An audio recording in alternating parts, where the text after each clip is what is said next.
Hi everyone, we will start in around 7 minutes.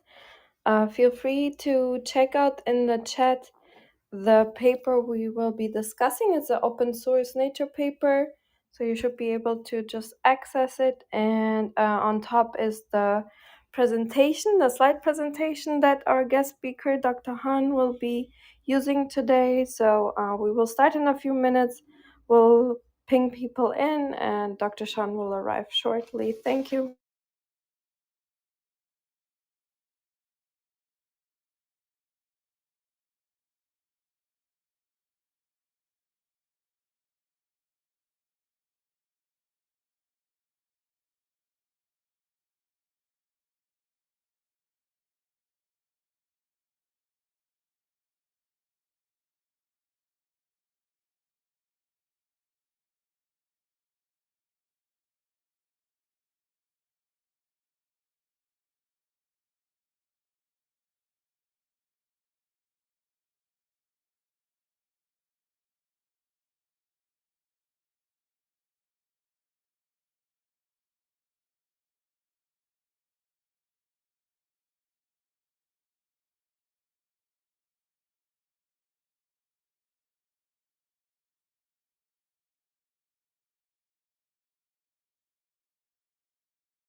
Oh yeah, and feel free to share the room if you think this is something interesting for friends. Yep, we will be start soon, and yeah, I hope you find this interesting. I think it's really interesting because with these kind of work, we can assess in the future. Also, hopefully, if interventions are actually helping, and we see it in these real molecular changes. So I think this work is really interesting. And yeah, welcome. And we will start in around 4 minutes. Thank you.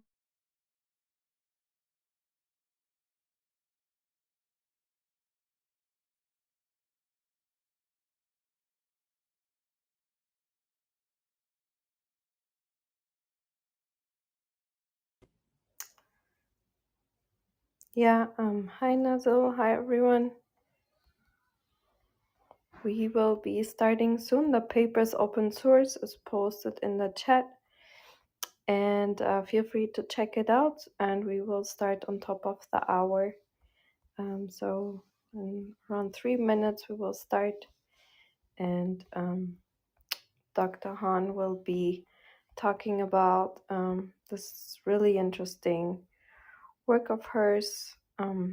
So yeah, and check out the slides if you want to get a head start to ask questions. Feel free to ask questions, raise your hand, or ask them in the chat. And yeah, because it makes discussion so much more interesting if people actively participate, I think. And we will start shortly. Thank you.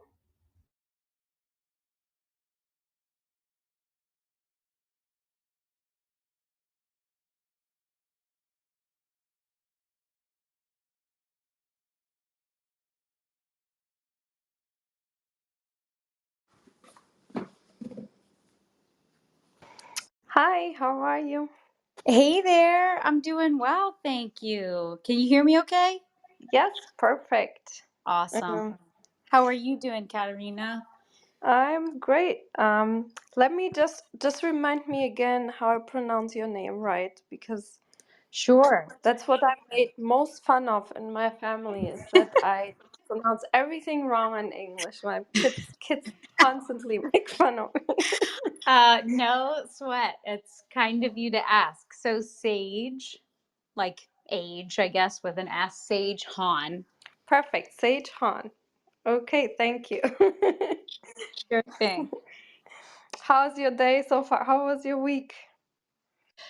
My week's been kind of nuts, to tell you the truth, but but it's almost over. So that's the good part. Yes, and next week will be hopefully, well, a different type of stress.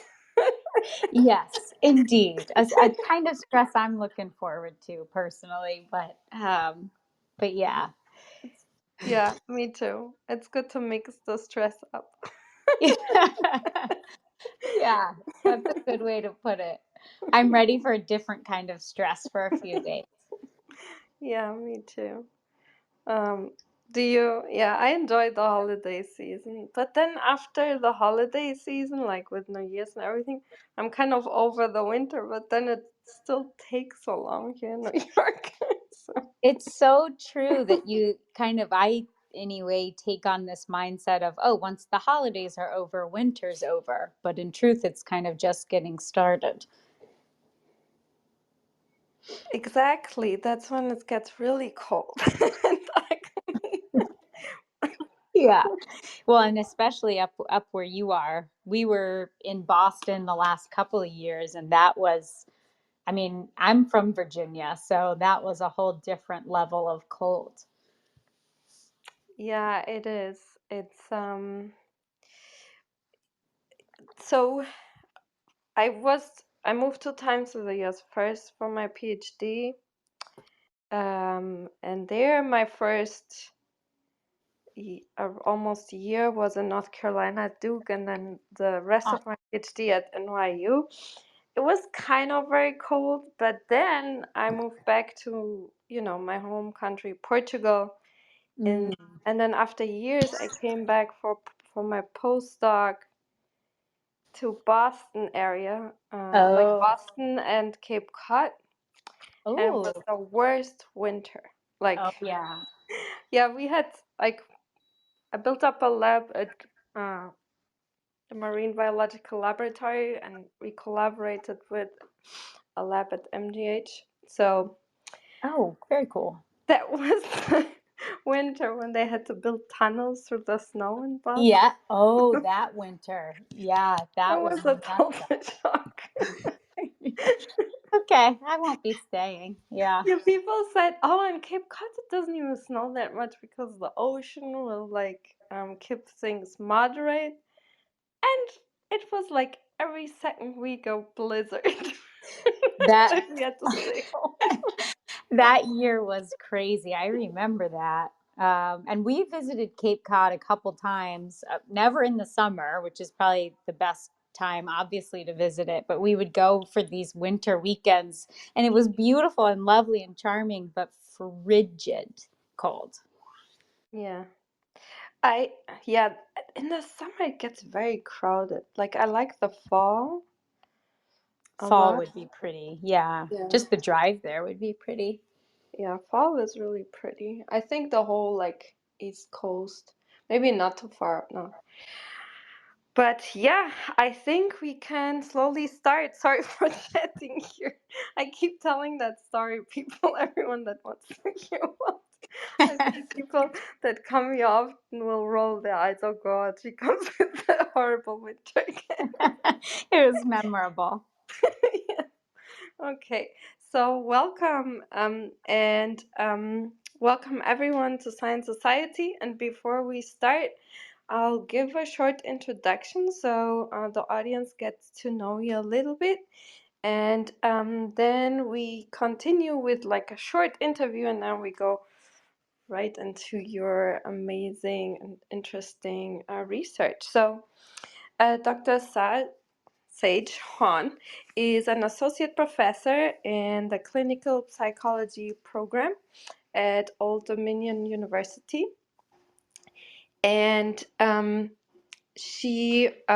Dr. Hawn earned her doctorate in clinical psychology from Virginia Commonwealth University. And there she had her F31 funding, where she did research examining biological and psychological processes underlying PTSD alcohol use comorbidity. And through her award, she received training in behavioral and statistical genetics, at the Virginia Institute for Psychiatry and Behavioral Genetics. And when she completed her T32 funded postdoctoral training at Boston University School of Medicine and the National Center for PTSD in Boston, she expanded her line of research through advanced training in statistical methods and the analysis of multi-omic and neurobiological biomarkers. And she has a really a really multidisciplinary skill set in that she gained through all this training in traumatic stress phenotyping, statistical genetics, and peripheral biomarkers. And she continues this type of interdisciplinary approach in her research, and which is really interesting because a lot of disorders are a mix of different disorders, and the skill set really helps with that. And I don't think many people have that kind of mix of skill set. So, and this kind of led to, I guess, to the research we are talking today. So thank you and welcome. Thank you so much. Thanks for the introduction. I am an assistant professor currently at ODU, but one day I hope to be an associate professor. Oh, I'm so sorry I read it wrong. Oh, no, that's okay. But thank thank you. you. Such a lovely introduction. You have faith that I'll get tenured in Of hopefully course. a handful of years. Of course you will. And so we usually start with an interview to get like different kind of paths of how people became researchers. And so our first question is, when did you realize that you kind of developed this interest and curiosity in doing research or becoming a scientist? Was it something you always wanted to do? Maybe you took a class, or a teacher was amazing, or a professor, or some people said they read a book and then wanted to go into the field they are in. Is there maybe a story that you could tell us about your path to becoming a scientist? Thank you. Sure. Geez. Well, so I did not know I wanted to go into science for most of my life, but I knew that I was always interested in trauma. In high school, I had the opportunity to go to Uganda for a couple of months to install solar panels onto homes and orphanages and hospitals. And it was just a fabulous experience that kind of sparked the kind of trauma interest and clinical part of my interests. And then I was maybe 15 or 16 at the time, and then when I ended up going to college, I went going, okay, I'm going to be either a therapist or a social worker. And the more classes I took, the more those interests grew, but I also found myself really interested in some of my biology classes. So even then, during my post-bac experience, I was working with who became my graduate mentor, Dr. Ananda Amstatter. She's just this really prolific force of nature in the post-traumatic stress world. And in working with her, when my intention was, I just want to have enough research to get into clinical psych programs, have a beefy CV, and then I'd probably thought I'd either be a professor or go on to clinical work, but I didn't think research would be my full bag. But working with her, I just fell in love with it. And in particular, she's also a clinical psychologist by training, but worked at the Virginia Institute for Behavioral and Psychiatric Genetics. And so she had a lot of access to genetic data, and allowed me to kind of get in on that training early on. And I just thought it was the coolest thing. So it all went from there. Basically, is to made kind of long, but short it is. That's wonderful. I'm so glad you got to meet her and find your passion, and that's a wonderful story. We need more of, yeah, I think we need more teachers and professors like that are so inspiring, I think. So more people are excited about doing this type of work. So yeah, that's wonderful. Say thanks to her because because of her speaking right now. So No kidding. She is such a wonderful mentor, and I think part of that too is just allowing people experiences with research early on. That was, I kind of got rolled up my sleeves and got elbow deep in the process from an early time, which has made it easier to progress, but also formed interest early on too. So yeah, she's a force in my life that I'm deeply grateful for. yeah, that's wonderful. I also think always it's so sad when in some labs students get to just do very boring stuff like washing the dishes in the lab or so. Or like something that kind of repels them from continuing, because most students we get, I don't know how it is for you, they want to go into medical training. And Mhm. I feel like some students, if you give them a really interesting project, they kind of also consider then staying in science. So I think it's really important to, from beginning, to get like some interesting project. So that's wonderful to hear. Absolutely. And yeah, and the second question is there maybe a background story about for this project? Like, was it really hard to get funding for? Was it easy? Was it straight? Is there an interesting small kind of background story how it came about, and how easy or hard it was to kind of get it funded and get it off the ground? So thank you. Mhm. Sure. I mean, on my end, it was remarkably easy because I was lucky enough to have access to all these fabulous data sets through my postdoctoral mentor, Dr. Erica Wolf, who's another just fabulous researcher and mentor. So she had done all the hard work to get the funding. And I then had the fun of just kind of playing around.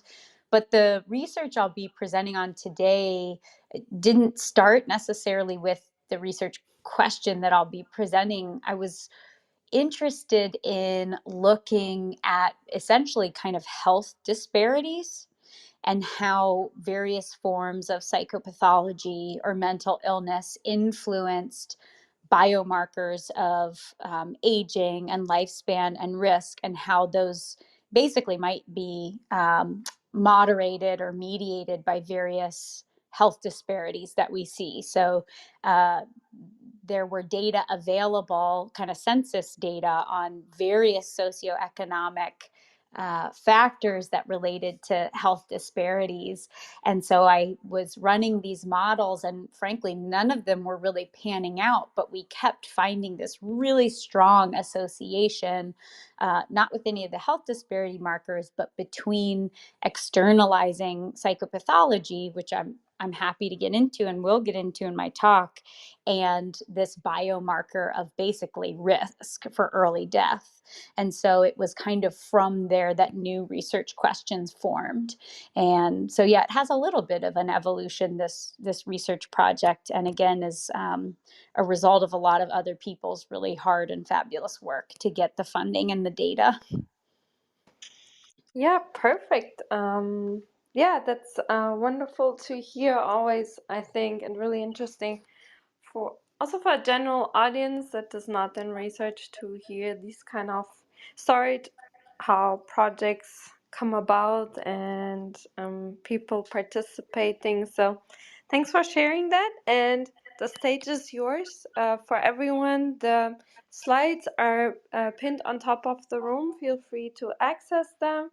while Dr. Hawn is talking. And yeah, thank you so much. Perfect. Thank you. And I do want to thank you for inviting me to give this talk, Katerina, and for those of you in the virtual audience for taking the time out of your busy schedules to hear about this work. I'm excited to be here, be giving this talk. So as we just discussed, I'm currently an assistant professor at Old Dominion University, which is in Virginia.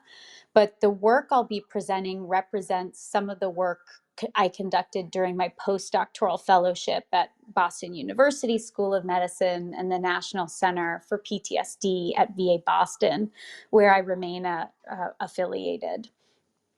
So on slide 2, you just see kind of the title screenshot there of a particular research project of mine that I'll be discussing, which was recently published in Translational Psychiatry. The principal investigator on this work, Dr. Wolf, does own some stock in Illumina, but other than that, there are no disclosures. If you take a look at slide 3, we'll just jump right in. So trauma exposure is highly prevalent. Unfortunately, most people will experience trauma at some point in their lives, with the majority of people experiencing multiple traumatic events. If you go to the next slide, this slide is supposed to represent the fact that trauma exposure is heterogeneous, so it takes many different forms.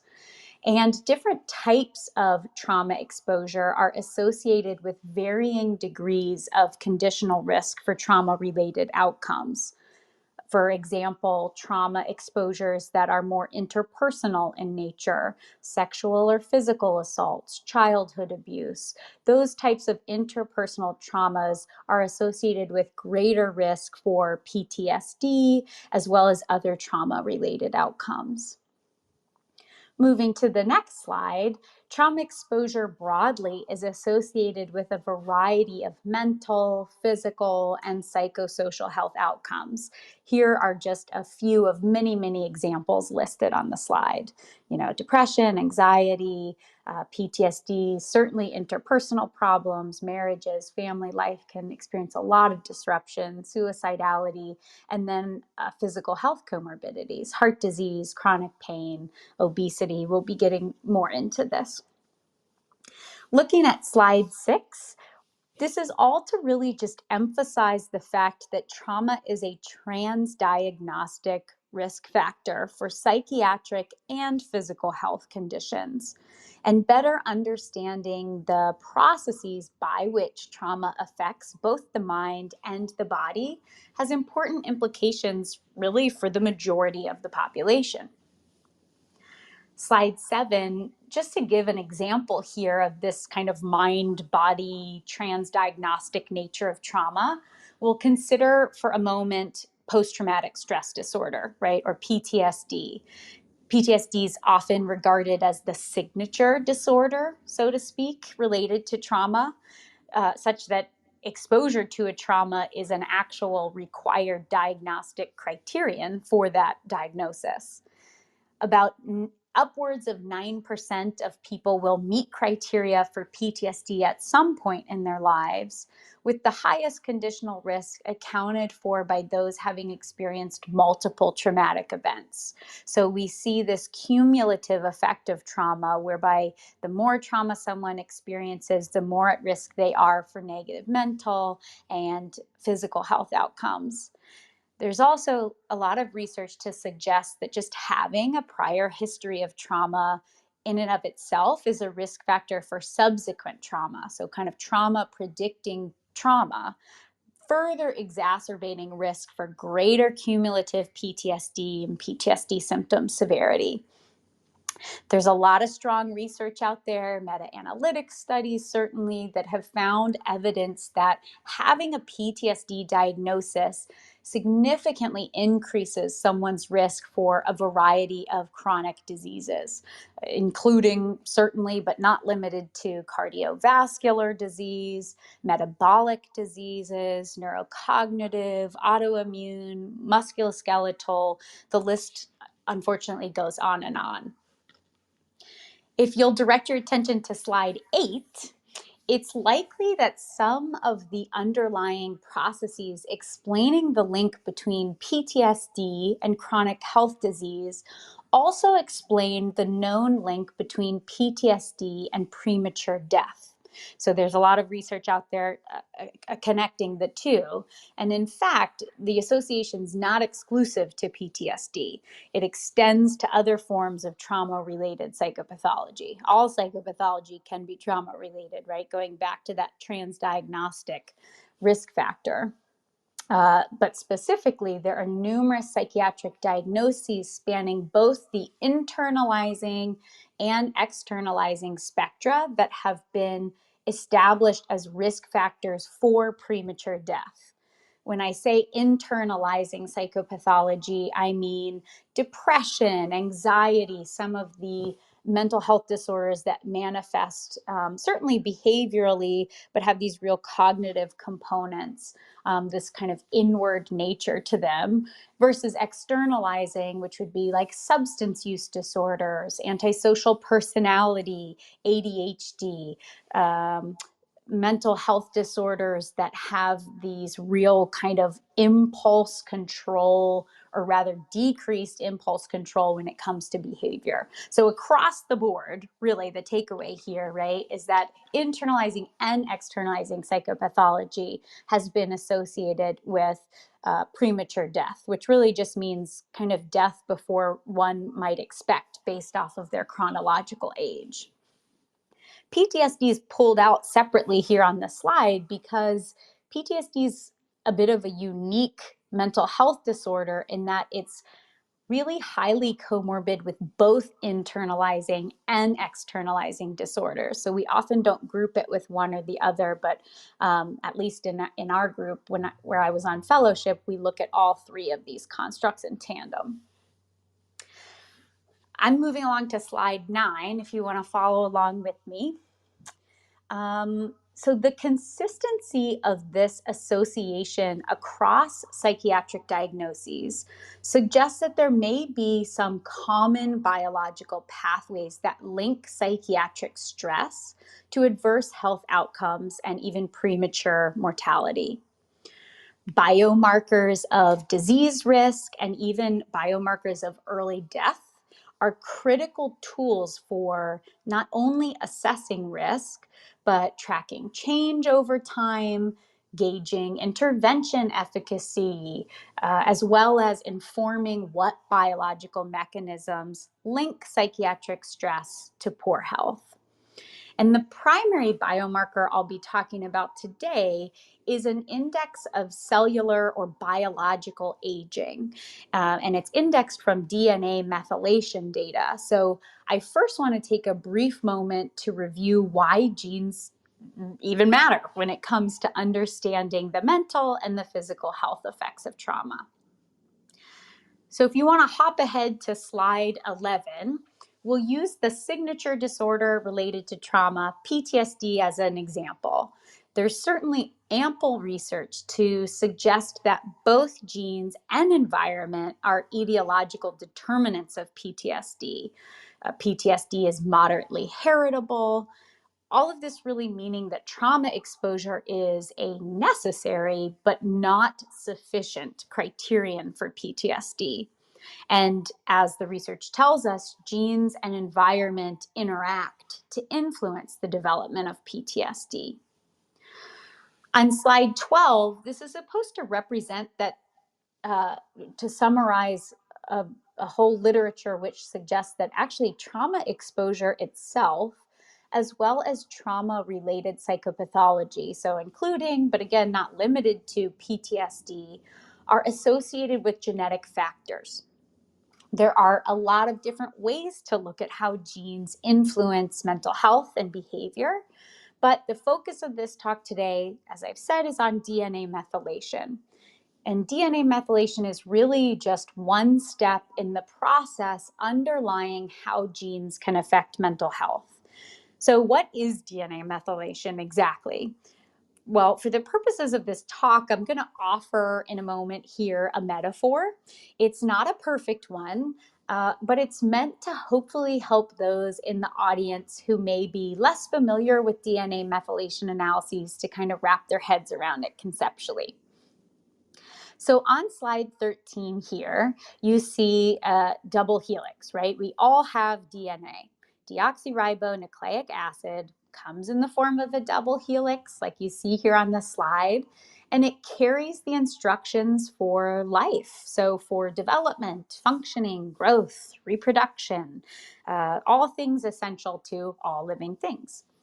And genes are sections of DNA that are in charge of different functions, like making proteins. On slide 14, I want you to think about a gene as a door, again, for the purpose of this kind of metaphor. So we as humans have about 20 to 25,000 doors lined up along our DNA. Going to slide 15, how these doors function is dependent on a variety of factors that can certainly be influenced by the environment. So trauma exposure, no doubt, nutrition, physical exercise, in utero experiences, pollution. I mean, basically this idea that the environmental factors can influence the way one's genes work is called epigenetics. So one epigenetic mechanism that can modify the function of a gene is called DNA methylation. DNA methylation is really just a biological process by which a methyl group is added to a DNA molecule, thereby affecting the gene's function and expression. So I'm going to invite you to think of DNA methylation as padlocks, right, that can be added to a door. And then if you go to slide 16, just a visual representation of where the DNA methylation occurs, so where the padlocks are located, right, are called CPG sites. This is an abbreviation. It's just meant to distinguish the linear sequence by which a cytosine and a guanine base are paired by a phosphate group. So on slide 17, it'll just carry us through to the end of this metaphor here, which is to say that just as a padlock regulates the use of a door, DNA methylation regulates gene expression and gene function. And for those of you in the audience who are experts in this area, then you'll certainly know that not all DNA methylation markers are functional in this way. So just my little caveat there, right? Researchers are continuing to explore this link between methylation and expression, but this is kind of simply put a little bit of the biological pipeline that hopefully proves helpful here. So the research I'll be presenting on today focuses on the padlock specifically. All right, so looking at slide 18, there was a recently developed DNA methylation biomarker of time to death that Lou and colleagues very wittingly named GrimAge, and it might prove useful for improving our understanding of what biological mechanisms link psychiatric stress to poor health. So GrimAge is derived by using a Cox regression model that regresses time to death due to all-cause mortality on chronological age, sex, and DNA methylation-based surrogate biomarkers previously associated with lifespan. So basically, as a step one, what Lou and her colleagues did was they looked at the padlocks, so to speak, right, to see which DNA methylation markers predicted these blood-based molecules that are previously known to be associated with lifespan. So inflammation just being one example, right? And then they, from that, created these DNA methylation surrogate biomarkers, and that data was used to compute a GrimAge score. So it's basically an algorithm that's been established to accurately predict time to death based on biological data in previous data. So if you go to slide 19, this will maybe be a helpful way to additionally understand this. So you can take this GrimAge score, so this score that's based on DNA methylation data that's been used to predict time to death, And if you regress that score onto chronological age, you get this residual variable that's used to index mortality risk relative to what would be expected based on chronological age. So, for example, if your GrimAge, so your biological age, suggests that you are biologically 55, but your chronological age is 50. You've been living for 50 years. So your biological age is higher than your chronological age. This would suggest that you have accelerated biological aging, or rather shortened time to death. This is a risk factor. Conversely, if you're 40 and your GrimAge score is 37, you'd have decelerated biological aging, or maybe prolonged time to death. This would be an indicator of kind of this protective biology that's happening. For the purposes of this talk, I'm going to call this residual variable that reflects the difference, between GrimAge and your chronological age, whether it's accelerated or decelerated. I'm going to be referring to this as age-adjusted GrimAge moving forward. Slide 20 shows some information on the methodology that was used in the research study. Our first aim was really to test associations between age-adjusted GrimAge and psychopathology.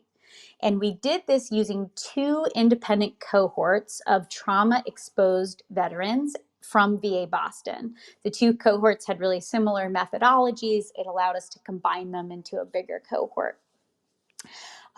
We used factor analysis to calculate scores on higher order internalizing and externalizing psychopathology factors. And actually, I'm realizing, sorry, I just gave a talk last week on a different research project where we did combine these cohorts. In this study, we did not combine them. We wanted to keep them separate because we wanted to see if our results replicated. So my apologies. We didn't combine these cohorts. Rather, we looked at them separately to see, could we find our results in 2 cohorts, kind of thereby even further bolstering our confidence that what we were finding was, true.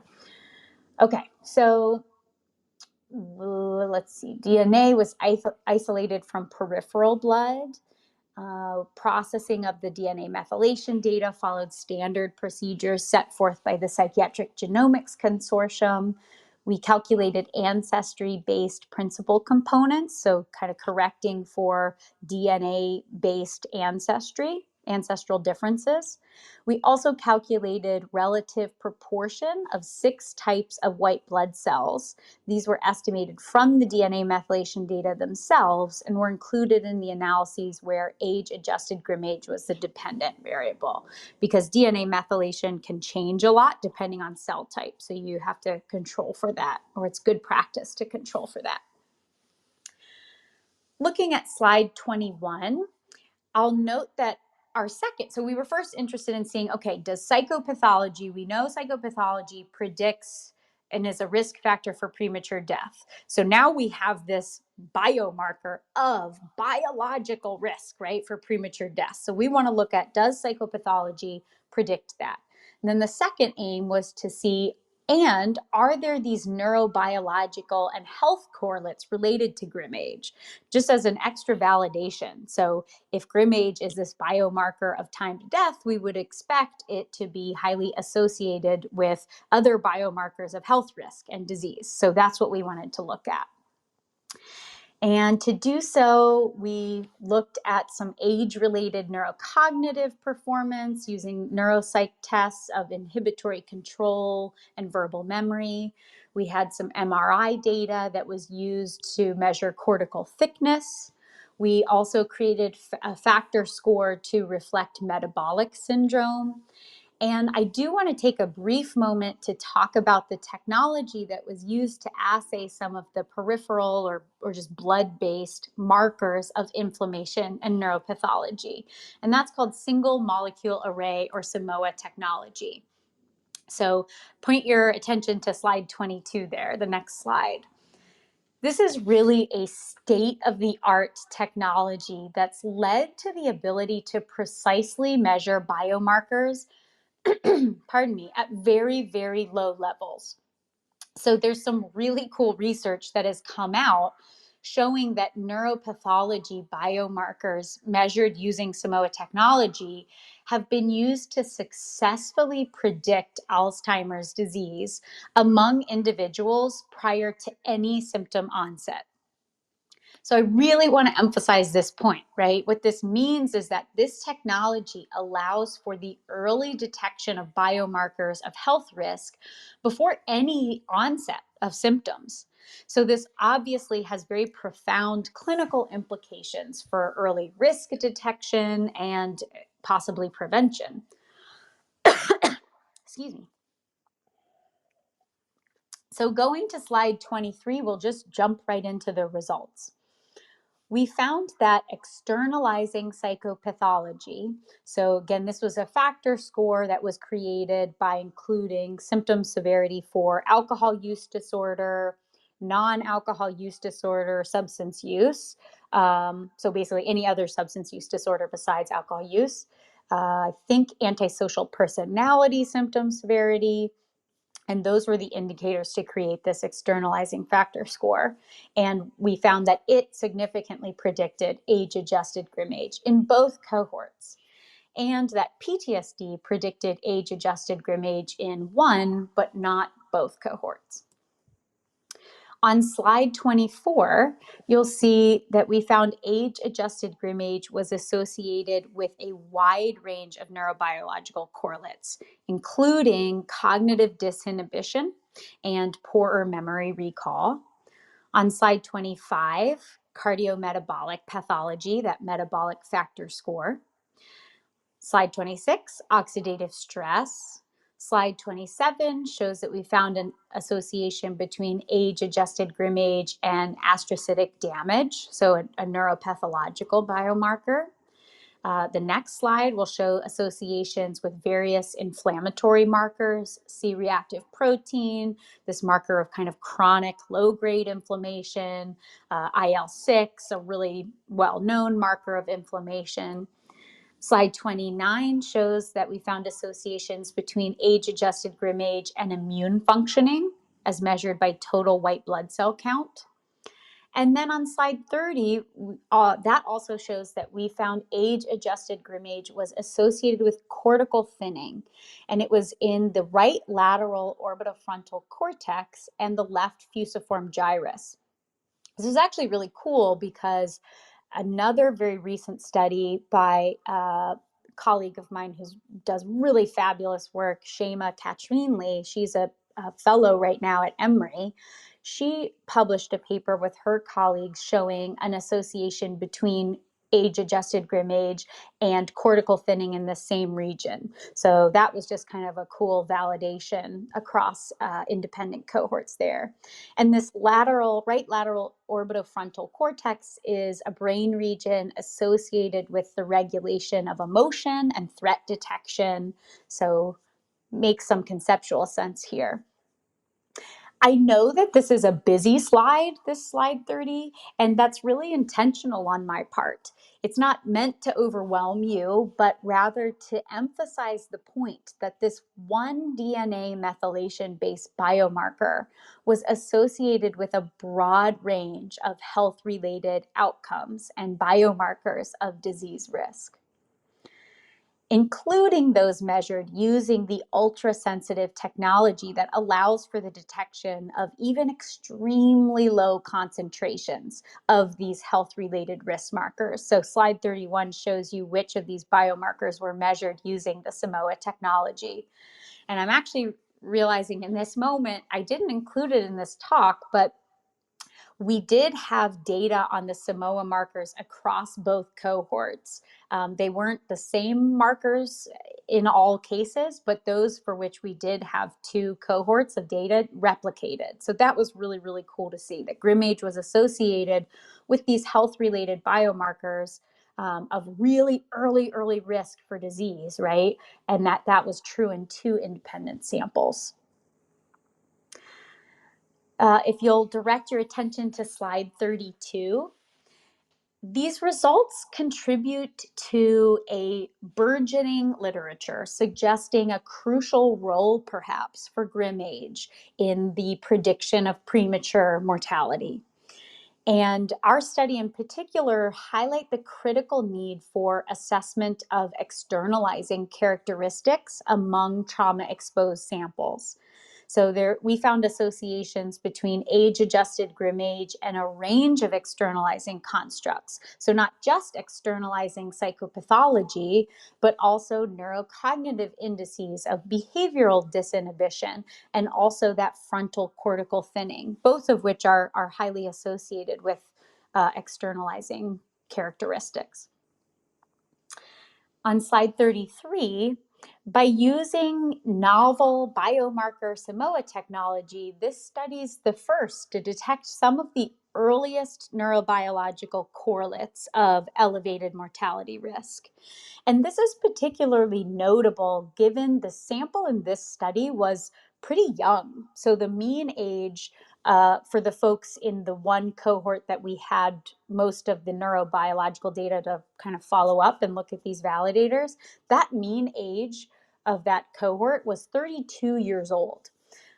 So this suggests that assessing GrimAge may be particularly helpful among younger individuals for whom there's really kind of a capacity to alter disease course through prevention and intervention efforts. So if you kind of catch it early on, you have more time to mitigate any long-term risks for health outcomes.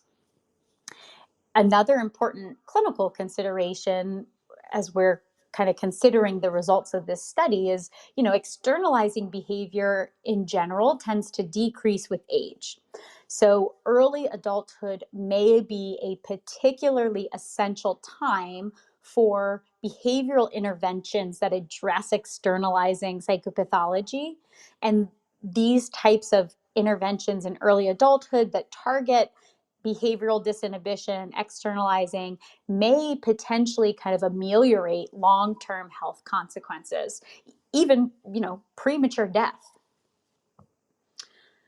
Looking at slide 34, there's some really cool, I was really excited about this and interested to follow up on this in my own line of work, but there's existing research that shows that lifestyle interventions, in this case, particularly physical exercise, have been shown to reverse other DNA methylation-based metrics of biological aging. So the study cited here on slide 34 didn't look at GrimAge. I guess it had been calculated yet, but maybe not by the time they had run the analyses. But they were using other epigenetic clocks or other DNA methylation based algorithms for calculating biological age. And they found that lifestyle intervention, physical exercise, not only slowed but reversed the effects of biological aging.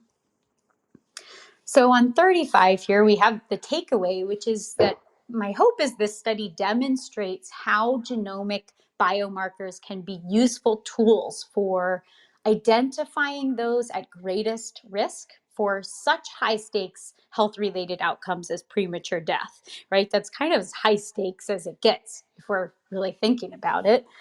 And so therefore, my hope is that some of these genomic biomarkers would provide opportunities for disease treatment and, with early identification, disease prevention. Replication among longitudinal and maybe age-varying cohorts would be necessary to address some questions related to generalizability and directionality, right? All of these analyses were cross-sectional. I'd also be interested to see if and how the strength of the effects we found differ among populations that are not trauma exposed, as those included in this study, again, they were two trauma exposed cohorts. And just broadly, follow-up research in this area will hopefully inform whether interventions that reduce externalizing behaviors alter the risk for shortened time to death and associated neurobiological consequences. On slide 36, I would just like to acknowledge my fabulous collaborators and mentors, particularly Dr. Erica Wolf. I have an asterisk there by her name. This is my plug for her. She's just such a pioneer in the field of trauma-related biological aging and has a lot of really fantastic articles published demonstrating cross-sectional as well as longitudinal effects of PTSD and other stress-related psychopathology on accelerated cellular aging. But I could probably take an equal amount of time thanking my mentors and collaborators. So I'll end on slide 37. As if the pandemic has taught me nothing, it's people show up to these types of things for the animals. So here's a picture of my fur baby. And thank you so much. I appreciate it. Yeah, thank you so much for this wonderful talk. This is so interesting in so many, it can go in so many ways. So yeah, thank you. And I think this is also like this is a really interesting new tool for public health. I think do you think we will be able one day to have this like as a general checkup maybe for people to, and a like yearly checkup? Do you think that would be a really great preventive tool? I think that's a great thought. And I think that if there is replicated research and enough of it to suggest that this actually is a refined tool for risk, as at least kind of in its infancy it's looking like, then absolutely.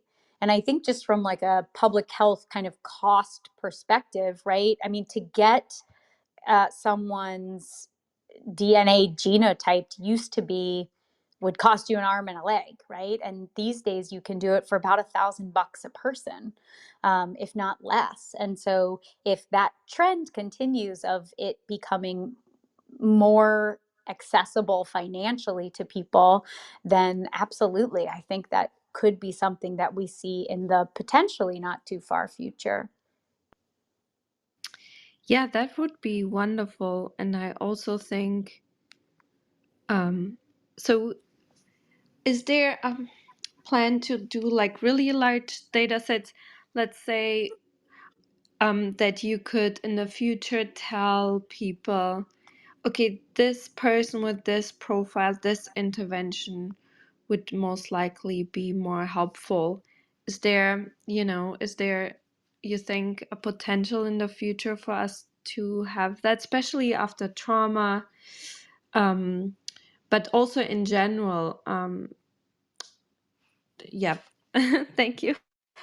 Yeah, I think again, it's another really good question. And two things come to mind in response to it. One is you said something about enough data or big enough data, right, to do that. And I think that's a really important point that you raised, especially when you're using genotypic data. Luckily, when you're using DNA methylation, you can often kind of combine across ancestries. So, on like genotype data, you're not looking only within one ancestral group or another. They just can, you can kind of get more effects with less, so to speak, than if you're running a GWAS or a genome wide association analysis. That said, the bigger the better. And that's certainly true in the case of biological data where the effect sizes are really small. And so the psychiatric genomics group for PTSD, the PTSD PGC, Psychiatric Genomics Consortium, has several kind of sub working groups. One of those is for epigenetics, so DNA methylation and other types of epigenetic data and analyses.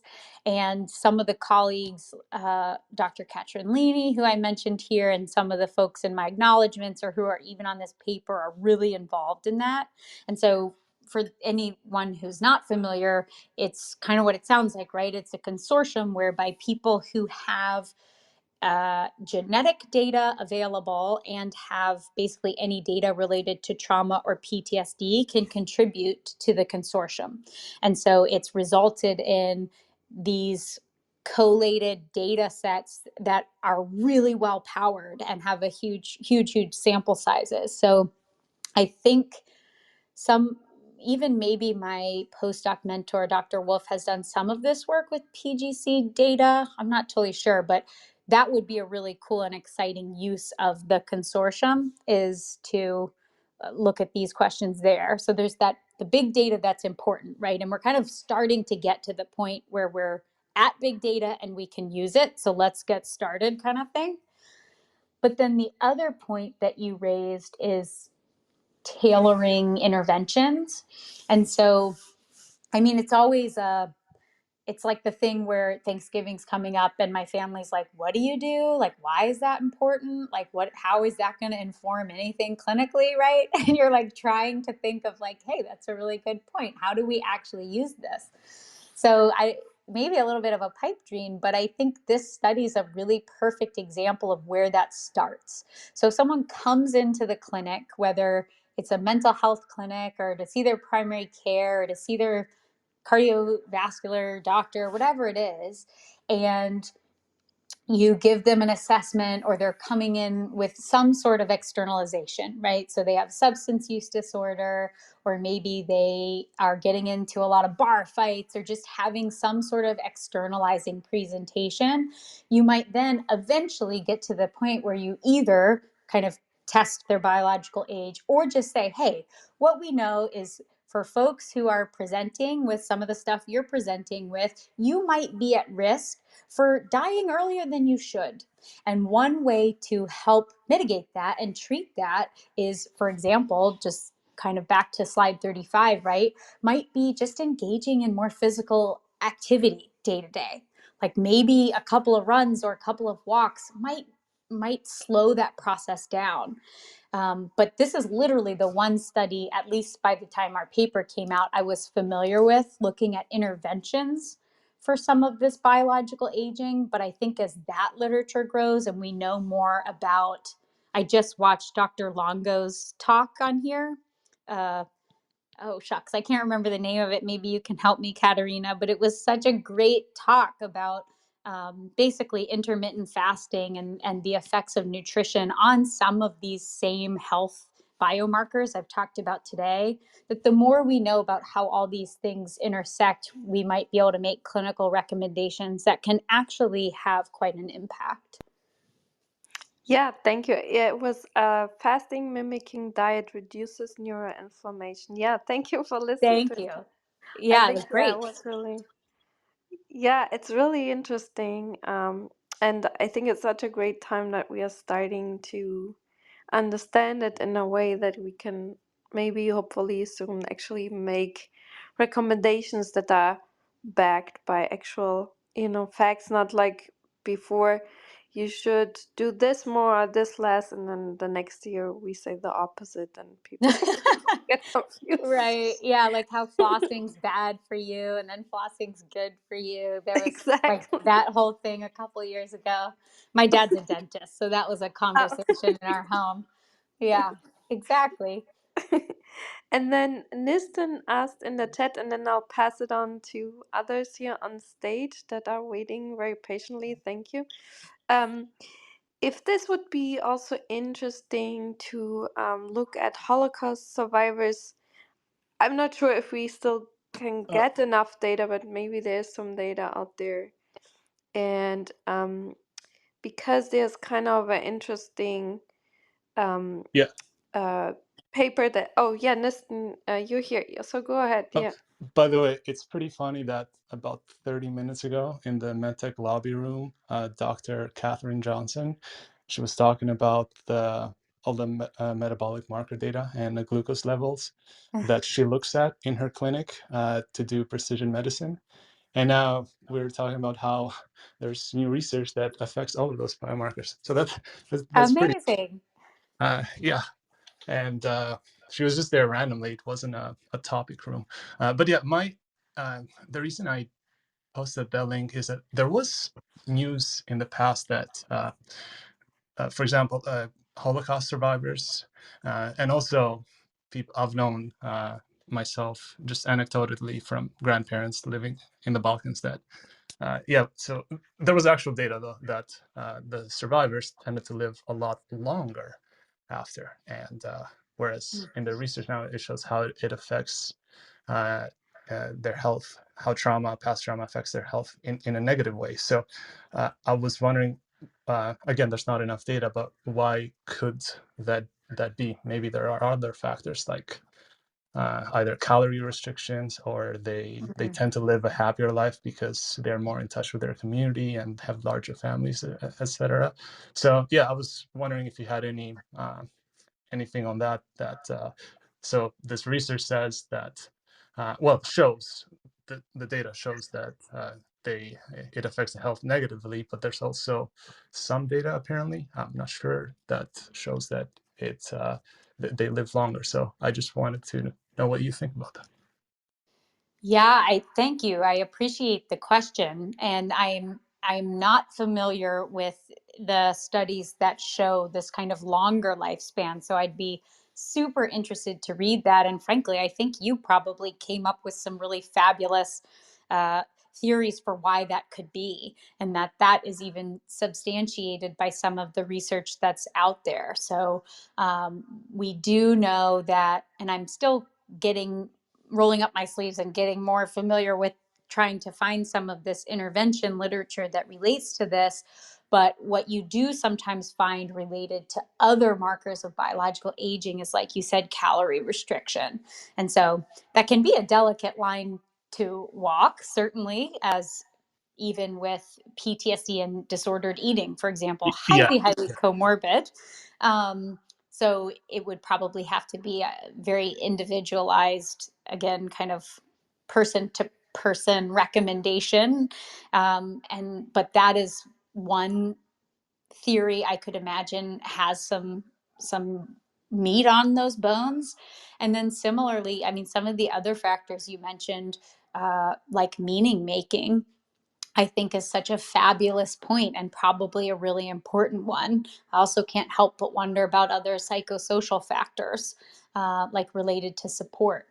But so I don't know that that's a very refined answer to your great question. But I guess the other thing that comes to mind is what's so interesting about even everything I just presented on, right? The infancy of this whole line of work has stemmed very broadly from those studies looking at intergenerational trauma, particularly in Holocaust populations. And so that's such important work.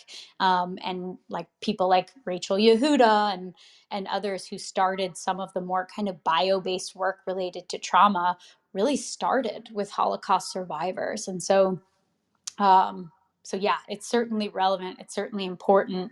And I'd be super fascinated. We've been talking about risk factors, but I'd be super fascinated to know more about what were the protective factors, even related to stress. Like I'm going on a tangent here and I won't keep talking, I promise. But the other point is, right, like moderate amounts of stress are actually really, really helpful. They bolster resilience. They're helpful from a mental and physical health perspective. I don't know that I would call the Holocaust moderate amounts, right? But it does make you kind of wonder about some resilience factors that might interact with trauma to really help someone out.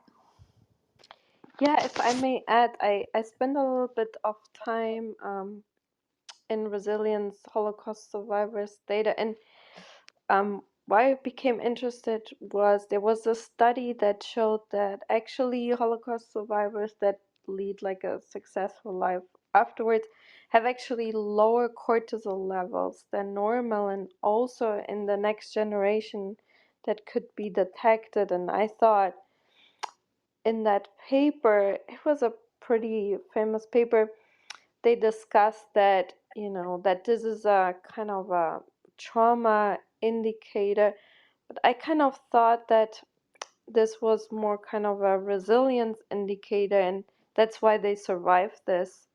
That would also be because millions didn't. So Right. what are those factors? And yeah, I think it would be really interesting to look into that. And maybe they collected some DNA samples where one can still go back, and I don't know if there is some methylation data, any studies, but that would be really interesting. And also then look into the next generations, how long, yeah, how long Yes, absolutely. it presented. Yeah, I think that would be really fascinating.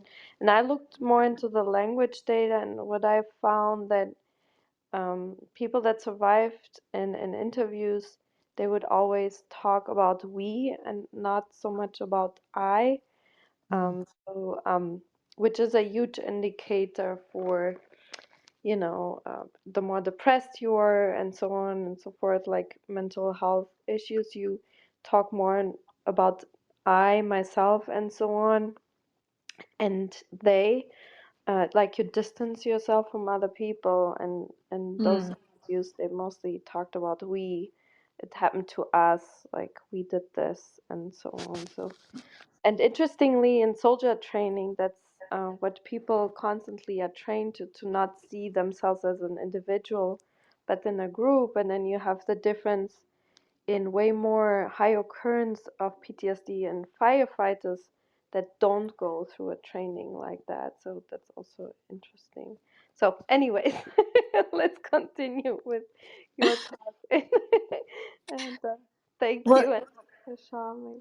yeah, thank you. That was great. And this is what you just said, Katerina, did make me have a thought that I haven't really looked into at all, right? But or rather, kind of how these things may or may not work together. But something that just came to mind that's kind of interesting is, and we just published a paper also this fall in clinical psychological science review, clinical science review. Oh, shucks, I should know what it is.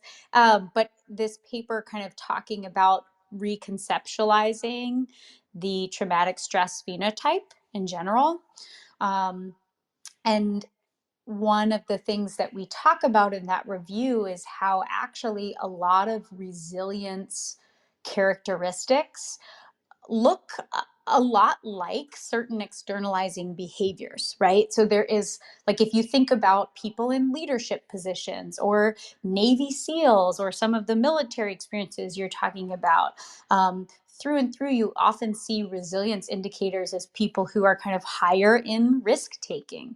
And some of the kind of social gregariousness that you might find with other externalizing, like, maladaptive behaviors. And so I don't know, it's just a really interesting thing because we're talking about resilience here and how that might be a mitigating factor, and yet a lot of resilience characteristics are similar to those found in externalizing. So if anyone has thoughts, I'm interested, but it just kind of came to mind.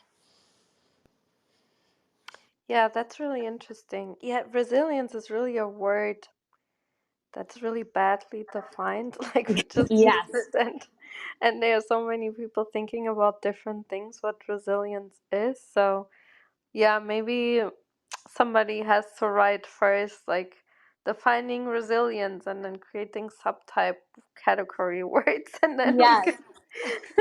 We're working on it a little bit, and it's that paper. I'm not trying to plug myself here, but if anyone's interested, it's in Clinical Psychology Review, and it was just published a couple months ago. Reconceptualizing traumatic stress, and so we talk a lot about resilience and some of the definitional issues there. I had a question, and I'll have to go in a bit, about the Simoa technology. I don't really, I'm not familiar with it or anything, and I don't understand the science and genetics and stuff, but I do work with medical data, and I just have to provide the APIs, make sure they work, and that it's anonymized whenever it needs to. So I just want to know, how does this Simoa tech help your research versus what you were doing before, and how were you using it? Yeah, I just want to know more about Simoa, basically. Yeah, thanks for the question. It's actually really influenced my research quite a bit and where I want to take things in my own program of work. I mean, so like I said, most of my background is in behavioral genetics and in kind of genotypic data itself. So like the DNA we're born with, right? We're all born with DNA. It doesn't change. We have what we have. But thinking back to those Thanksgiving meals with family, we're like, okay, what are you doing? What's the importance here? When I started to work with a lot more of the Samoa data, I started to really see how these things can merge together kind of through the biological pipeline. So we all have DNA, but then, like epigenetics, right, things in our environment can influence that DNA, which can then influence its expression. And the expression of DNA affects, neurobiology. So which proteins are made, how they're made, etc., which then goes on to affect all these other factors that lead to disease and health issues. So inflammation, neuropathology, what have you. And so for me, the Samoa just working with like peripheral biomarkers was much more of kind of a closer to what felt clinically informative and helpful in that pipeline. But I think the Samoa in particular, the big the whole big thing with Samoa is this ability to measure them at such low levels. So again, it's only on fellowship that I've started to work with any sort of peripheral biomarkers that weren't genetic. But my understanding is that so you might have IL-6. It's a biomarker of inflammation, right? And maybe it is measured using the typical type of technology, which is just like you have to have a whole lot of inflammation for it to even pick up that it's there. Whereas the Samoa technology, it can pick up much, much lower levels. So it allows us to look at like a much broader range of people who might be at risk before we even know they're at risk. Like if measured in the original way, your IL-6 is high, it's like, okay, well, you clearly already have some sort of inflammatory disease. And I'm speaking kind of broadly here, right? But with Samoa technology, it's like, hey, we're starting to pick up these lower levels of inflammation that might indicate this person is at risk. And so now we have the ability and the opportunity to intervene before it turns into some sort of inflammatory disease. So please let me know if I didn't answer your question there, but that's a little bit of how it's affected where I want to go with things, but also just how I see it kind of more broadly. Oh, go ahead, Mr. Oh, Neil. no. Thank you. It's pretty interesting to look at. I got it. So they provide the actual data itself as well, and as well the tools for. Oh, yeah. So Samoa is just this type of assay that's done by a company called Quanterix. So Quanterix, like, will measure. I keep using the example of IL-6, but it can measure it the quote unquote normal way, or you could get it the Samoa technology, which is just like a different way it's assayed. So you'd still collect the data in your lab, send it off to Quanterix, or for one of our cohorts, we did it in-house and had Quanterix people come to us to help us know how to assay it. But yeah, it's a similar process. It's just different technology. Okay, yeah, I'm looking them up. It looks like they have their own device and provide data for precision medicine. Okay, this is really cool. Thank you. Great. Yeah. Thanks for the question. Yeah, thank you. And Dr. Shah, thank you. I'm sorry for waiting so long. So thank you so much. That was a wonderful talk and lots of good information. My question from you, by considering, because you had an emphasis for the PTSD, and we know that in a period of the time, I mean, during the researches, one of the influences that they have is memory loss and ability to prediction, which they founded the effect of that in a dorsolateral or prefrontal cortex that you just mentioned. And I was just wondering, some of the methods such as the stem cell therapy, that we have a new, revolution with the stem cell therapy, how it can help. So sorry, would you be willing to repeat your question? I'm just not sure I'm totally getting what the question is. So you mentioned about the PTSD, and we know that one of the influences in a PTSD patient is losing the control or the memory, or they reduce the control of the memory in a Right. prefrontal cortex. And we know that the methods such as the stem cell therapy that they are right now using for the PTSD, it can somehow combat with this kind of problem. And I was just wondering if you wanna consider your research and using that in a field of the stem cell therapy, how it might be helpful. Stem cell therapy? Yes. Oh, okay. Okay, thank you. Um, to be really frank, I am totally unfamiliar with that work. So you've given me something interesting to look up. I'm totally naive to PTSD stem cell therapy interventions. I see. Yeah, I mean, that was my main question. Also, I mean, I was just wondering because someone just mentioned about the Holocaust. Those people with the, I mean, traumatizing from the terrorist attack and all of those things can be good samples for the research as well. I mean, if we don't want to back that much in time, I think that we have a very good samples around that we can find out better information. That was just suggestion. Absolutely. Yes, that is the cognitive dissonance of being a trauma researcher, right? Is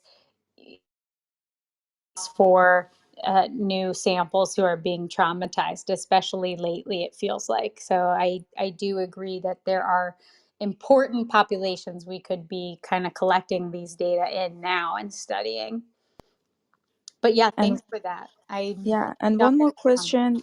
Thank you so much. And one more question that was about the interleukin 6 that you just mentioned, because we know it's a factor and marker, but however, we have a different kind of factors like IL-10 or TNF and other kind of cytokines. And I was just wondering if you want to take a look on the data, are you look at the uh, portion, or you compare the two types of that, or just going with one sample, how much IL-6, how you just validate that? Yeah, thank you. And I'm realizing in this moment I wasn't very clear about this in our analytic plan. So what we did essentially was run a series of regressions wherein each kind of group of like outcomes were included within one model. Or let's see, actually what we did is we used a Monte Carlo simulation to control for the multiple testing across outcomes. But for example, we looked at all of the inflammation markers that we had. So that included IL-10, that included TNF alpha, and then we only reported on those that were significantly associated with GrimAge after correcting for testing across the various markers. And so it was only IL-6 and CRP and eotaxin, which I guess is associated with kind of almost like allergy-related inflammatory responses, that came up as statistically significant after correcting for multiple testing. But we did look at all the markers that we had. And what was the average age of the participants? The average age of the participants for whom we were looking at these data was about 32, so it was a pretty young sample. Exactly. Thank you so much. Yeah, thanks for the questions. Yeah, thank you so much for for this talk and for all the questions. I know we've been going on more than an hour. I hope it was okay. And this was such an amazing discussion and talk. It's really wonderful that you came, and I hope maybe you could come back in the future and talk about all the other topics we discussed. Not all of them, but maybe next year you would join us again and talk about your work. It's so interesting. I'm really, excited that you came, and I will read your other papers. And Thank you. We really appreciate this. Was such a treat. Oh, thank you so much. That makes my whole day. And it's nice to know someone else thinks it's interesting besides me, because I just think it's fascinating. So I really appreciate the invite. Be happy to come back. And I've enjoyed the questions and the points to consider for future work. So thank you so much. And I hope everyone enjoys their weekend. Yeah, I hope you enjoy your weekend too and the holidays.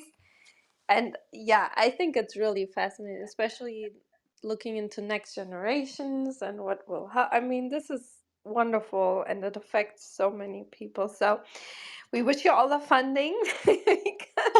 Thank you. Thank you. I'll take it. not not not altruistic at all. I mean, we all go through stress and we all want to be living healthy for a long time. So it's just very selfish to wish you all the funding. Thanks so much. Okay. Yeah, so thank you everyone. I hope to hear you all back soon again. Thank you, Sage, and enjoy your weekend. And just a few announcements before I close the room. We will have on Monday Dr. Avril, and he looks into the microbiome of soil and different soil types. And he will talk about the paper he wrote, Defending Earth's Terrestrial Microbiome, because apparently it's in trouble, especially in farmland and modern pollution. There's been apparently a change in the microbiome in the soil, and then we will have Dr. Hulse coming, talking about cytoplasmic phase architecture of the nuclear pore, and Dr. Jakovic, coexistence of modern humans and Neanderthals. He did the machine learning analysis of data and came that we actually interacted way more than we thought, and maybe even how the decline of Neanderthals came out of that interaction. And then we'll have a room then the week after about black widow spiders and how they have such an amazing spatial memory, which will be also really interesting. So looking forward to hear you all back soon. It's a little bit lighter program about around the holidays, but yeah, will be still interesting. And bye everyone, and thank you again, Sage. We really appreciate it. Bye. My pleasure. Take care. Close the room in 3, 2, 1. Bye everyone. Thank you.